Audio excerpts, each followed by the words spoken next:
નમસ્કાર દોસ્તો, સુપરફાસ્ટ તાજા સમાચારમાં તમારું સ્વાગત છે। દેશ, દુનિયા અને ગુજરાતના તાજા, મોટા અને સૌથી મહત્વપૂર્ણ સમાચાર જાણીએ તે પહેલા તમે ચેનલમાં નવા હોય તો ચેનલને જરૂરથી સબસ્ક્રાઇબ કરીને વિડીયોને લાઇક કરી દેજો।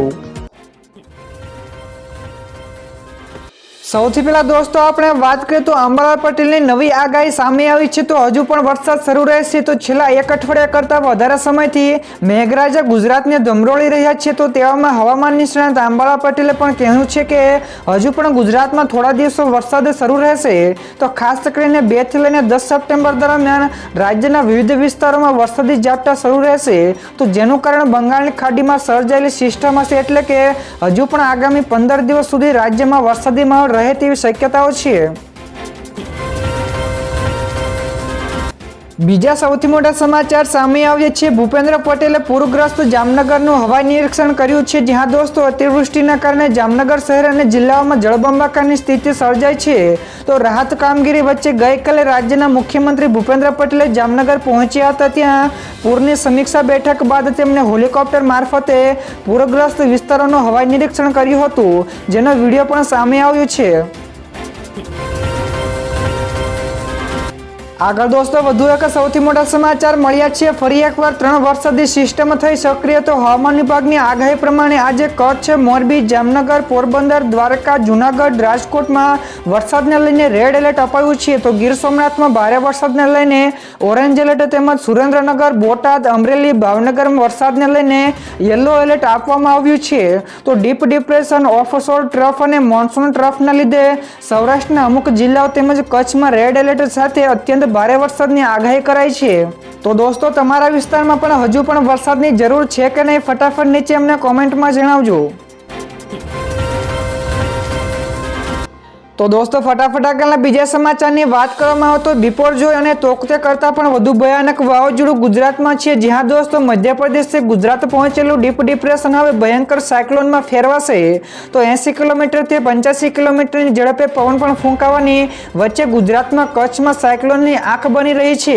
તો આ ડીપ ડિપ્રેશન ધીમે ધીમે પાકિસ્તાન તરફ આગળ વધી રહ્યું છે। તો 31મી બાદ ડીપ ડિપ્રેશન સાયક્લોનમાં ફેરવાઈને ઓમાન ઉપર ત્રાટકશે। તો ગુજરાતમાં હાલમાં સૌરાષ્ટ્ર કચ્છમાં રેડ એલર્ટ જાહેર કરાયું છે। તો ગુજરાત ઉપરથી નીકળ્યા બાદ સાયક્લોનમાં ફેરવાય તેવી આગાહી કરાઈ છે।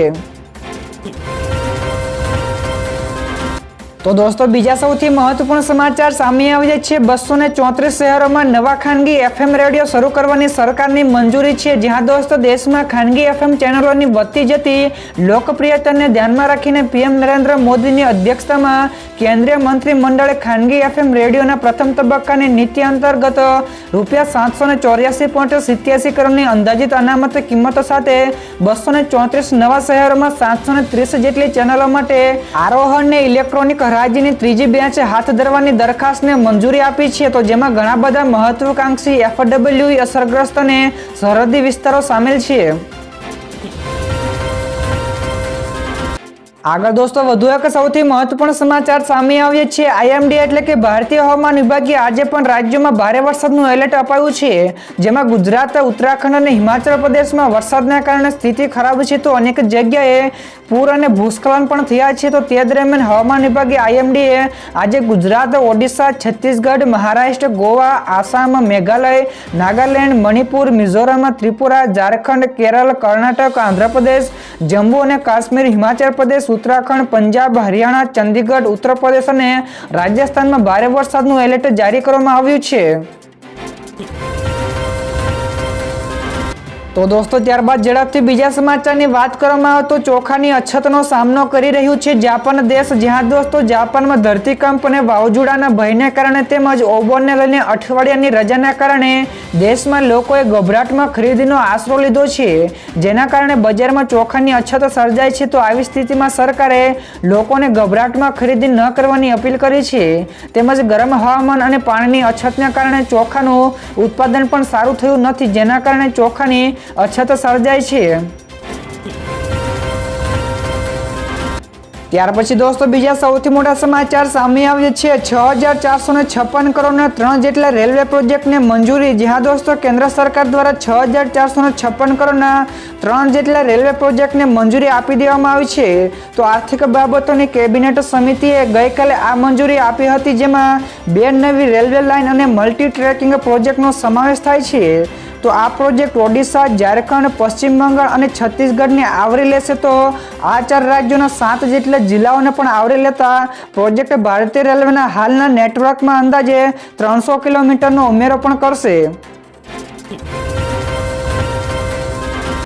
તો દોસ્તો ત્યારબાદ બીજા સૌથી મહત્વપૂર્ણ સમાચાર મળ્યા છે। આ વર્ષે તરણેતરનો મેળો બંધ રહેશે, તો ગુજરાતીઓ માટે વધુ એક માઠા સમાચાર મળ્યા છે।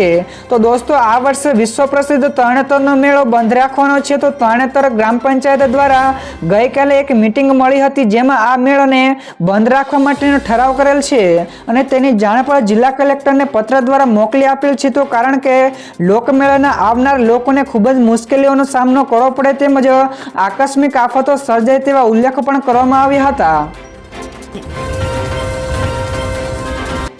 તો દોસ્તો ત્યાર પછી આ સિવાયના બીજા સમાચારની ઝડપથી વાત કરવામાં આવે તો સોનાના નિષ્ણાતોનું કહેવું છે કે સોનું રૂપિયા 1.68 લાખ સુધી જઈ શકે છે। જ્યાં દોસ્તો સોના ચાંદીના ભાવમાં ગઈકાલે ઘટાડો નોંધાયો હતો। તો 24 કેરેટનું સોનું રૂપિયા 68 ઘટીને 71,694 રૂપિયા પ્રતિ 10 ગ્રામે પહોંચી ગયું છે, જ્યારે ચાંદીના ભાવમાં પણ ગઈકાલે ભારે ઘટાડો નોંધાયો હતો। તો ચાંદીમાં 1242 રૂપિયા ઘટીને 84,720 રૂપિયા પ્રતિ કિલોગ્રામ પર આવી ગઈ છે। તો આ વર્ષે અત્યાર સુધીમાં સોનાની કિંમત 8,342 રૂપિયા પ્રતિ 10 ગ્રામે વધી છે। તો નિષ્ણાતો કહે છે કે હજુ પણ 2030 સુધીમાં સોનું રૂપિયા 1.68 લાખ રૂપિયા પ્રતિ 10 ગ્રામ સુધી પહોંચી શકે છે। તો દોસ્તો ત્યાર પછીના બીજા સૌથી મહત્વપૂર્ણ સમાચાર સામે આવ્યા છે। યુપીઆઈ અને રૂપેને ગ્લોબલ બનાવશે આરબીઆઈ। જ્યાં દોસ્તો આરબીઆઈના ગવર્નર શક્તિકાંત દાસે કહ્યું છે કે યુપીઆઈ અને રૂપેને ગ્લોબલ બનાવીશું। તો અલગ અલગ જગ્યાએથી મળેલા સારા પ્રતિસાદ બાદ યુપીઆઈનું વૈશ્વિકીકરણ કરવાનો નિર્ણય લેવામાં આવ્યો છે। તો અમારી પ્રાથમિકતાઓમાં વિદેશમાં પણ યુપીઆઈ ઇન્ફ્રાસ્ટ્રક્ચરનું નિર્માણ, આંતરરાષ્ટ્રીય વેપારી સ્થળો પર યુપીઆઈને એપ્સ દ્વારા ક્યુઆર કોડની ચૂકવણીને સ્વીકૃત કરવાનો વધારો અને ક્રોસ અને બોર્ડર રેમિટન્સ માટે પણ યુપીઆઈને અન્ય દેશોમાં એફપીએસ સાથે ઇન્ટરલિંક કરવાનો પણ સમાવેશ થાય છે। ત્યાર પછીના દોસ્તો બીજા સૌથી અગત્યના સમાચાર સામે આવ્યા છે। સૌરાષ્ટ્રમાં છવાયો અંધારપાટ, તો 600 થી વધારે ગામોમાં વીજ પુરવઠો પણ ખોરવાઈ ગયો છે। જ્યાં દોસ્તો સૌરાષ્ટ્રમાં અને ખાસ કરીને પશ્ચિમ સૌરાષ્ટ્રમાં મુશળધાર વરસાદના પગલે અનેક વિસ્તારોમાં વીજ પોલ ધરાશાય થઈ ગયા છે। તો જેના પગલે અનેક ગામોમાં વીજ પુરવઠો પણ ખોરવાયો છે। તો 600 થી વધારે ગામોમાં વીજ પુરવઠો ખોરવાયો છે, તો જેમાં જામનગર જિલ્લામાં સૌથી વધારે અસર પહોંચી છે। તો આ ઉપરાંત ભારે વરસાદને અને પવનના લીધે 4 દિવસમાં જ પીજીવીસીએલને 1200 થી વધારે વીજ પોલ પણ ધરાશાય થયા છે। તો દોસ્તો આગળના વધુ એક સૌથી મોટા સમાચાર સામે આવ્યા છે। પાકિસ્તાનમાં ખર્ચનું સંચાલન કરવું પડ્યું મુશ્કેલ। જ્યાં દોસ્તો આર્થિક સંકટનો સામનો કરી રહેલી પાકિસ્તાન સરકારે સરકારી ખર્ચમાં ઘટાડો કરવાનો નિર્ણય લીધો છે। તો રોકડ પ્રવાહની સમસ્યાઓને કારણે કેબિનેટે 6 મંત્રાલયોના 62 જેટલા વિભાગોને ઘટાડીને 40 જેટલા કરવાનો નિર્ણય લીધો છે। તો આ ઉપરાંત સરકારી કચેરીઓમાં પણ સ્વચ્છતાના સંબંધિત ખર્ચ ઘટાડવાના પ્રયાસો પણ કરવામાં આવી રહ્યા છે। તો આ ઉપરાંત સરકારી વિભાગોમાં પણ 1.50 લાખ ખાલી જગ્યાઓને દૂર કરવાની પણ ભલામણ કરવામાં આવી છે। તો દોસ્તો ત્યાર પછીના બીજા સમાચારની આગળ વાત કરવામાં આવે તો દબાક લઈને 5 લોકો મહાકાય મગર ઉપર બેસી ગયા। જ્યાં દોસ્તો વડોદરામાં અતિભારે વરસાદના પગલે વિશ્વામિત્રી નદીમાં ઘોડાપૂરની સ્થિતિ જોવા મળી હતી। તો જેના કારણે નદીના પાણી પણ શહેરમાં પ્રવેશી ગયા હતા। તો પાણીની સાથોસાથ મહાકાય મગરો પણ શહેરમાં આવી પહોંચતા લોકોમાં ફફડાટ વ્યાપી ગયો હતો। ત્યારે એક 10 ફૂટનો મગરનું રેસ્ક્યુનો વિડીયો પણ સામે આવ્યો છે। તો આ મહાકાય મગરને પકડવા માટે ટીમે ભારે જહેમત ઉઠાવી હતી। તો મગરની આંખ ઉપર કપડું નાખીને તેના ઉપર 5 લોકો બેસી ગયા હતા। તો દોસ્તો ત્યારબાદના બીજા આગળના સમાચાર શેર માર્કેટ વિશે પણ મળ્યા છે. તો ગઈકાલે સેન્સેક્સ અને નિફ્ટીએ બનાવ્યો નવો રેકોર્ડ. તો શેર બજારમાં ગઈકાલે હરિયાળી જોવા મળી હતી.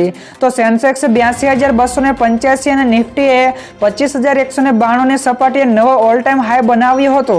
તો દિવસના કારોબાર બાદ સેન્સેક્સ 349 પોઈન્ટના ઉછાળા સાથે 82,134 અંક પર બંધ રહ્યો, જ્યારે નિફ્ટીમાં પણ 99 પોઈન્ટના ઉછાળા સાથે તે પણ 25,151 ના સ્તર ઉપર બંધ રહ્યો હતો.